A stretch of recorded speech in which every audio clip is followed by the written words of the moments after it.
Oke, jadi di sini kita akan mengerjakan exercise 239, yaitu klasifikasi biaya. Nah, di sini disebutkan Loring Company memiliki em, biaya seperti berikut ini, di bawah ini. Nah, yang pertama itu kita disuruh untuk mengklasifikasikan setiap biaya menggunakan tabel format yang ini dan be sure dan harus mentotal jumlahnya di tiap kolom seperti ini. Oke, jadi langsung saja untuk mengklasifikasikannya. Nah, yang pertama ada direct material. Nah, direct material masuknya tentunya ke 216.000, kemudian factory rent masuknya ke 24.000. Kemudian, nah kenapa masuk ke 24.000? Karena biaya factory rent itu tidak mudah untuk di-trace atau dilacak. Kemudian ada direct labor. Direct labor ya tentu saja masuk ke direct labor sebanyak 120.000. Kemudian factory utilities sama juga dengan alasan yang factory rent tadi. Kemudian supervision in the factory juga masuknya ke 5 ya masuknya ke manufacturing overhead sebanyak 50.000.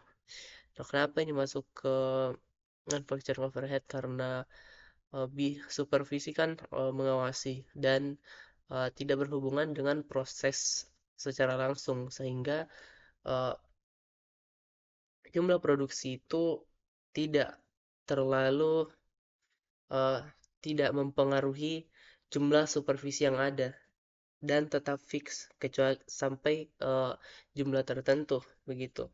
Dan juga supervisi itu karena tugasnya hanya untuk mengecek begitu, jadi fungsinya itu tidak fungsinya itu susah untuk dilacak, biayanya susah dilacak. Kemudian indirect labor in the factory itu masuk ke manufacturing masuk ke manufacturing overhead juga.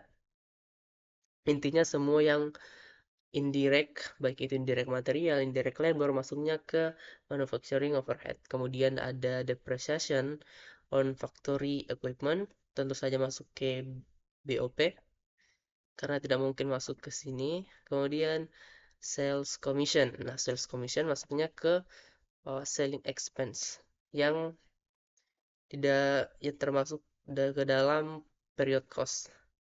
Kemudian sales salaries juga masuk ke selling expense dan advertising juga masuk ke selling expense.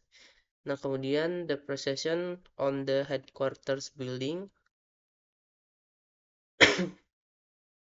ini masuknya ke administrative expense. Nah, kenapa ini masuk ke administrative expense? Karena depresiasi yang terjadi itu di luar pabrik atau factory-nya, mana ini berada di kantor pusat yang tidak berhubungan dengan proses produksi. Kemudian gaji dari corporate receptionist itu masuk ke administrative expense juga. Kemudian other administrative cost tentu saja masuk ke sini administrative expense, dan kemudian salary of the factory receptionist masuknya ke yang sini. Nah, kenapa masuknya ke manufacturing overhead? Karena uh, resepsionisnya ini berada di pabrik. Semua hal yang berkaitan atau berada di dalam pabrik umumnya itu diklasifikasikan sebagai manufacturing overhead selama itu berada di dalam pabrik produksi. Dan selain itu yang di luar pabrik barulah masuk ke administrative expense. Kemudian Yang kedua itu what was the total product cost for last year? Ini juga mudah. Total product cost for the last year tentu saja tinggal kita menambahkan ini. Direct material, direct labor, dan manufacturing overhead. Dan didapati 483.300. Kemudian what was the total period cost for the last year? Kita ini juga mudah, tinggal kita tambahin ini dua dan jadi 344.000. Kemudian jika 30.000 unit yang diproduksi pada tahun pada last year, pada tahun yang lalu, dan total biayanya seperti ini, maka berapa biaya produk cost-nya? Tentu saja ini juga mudah, kita tinggal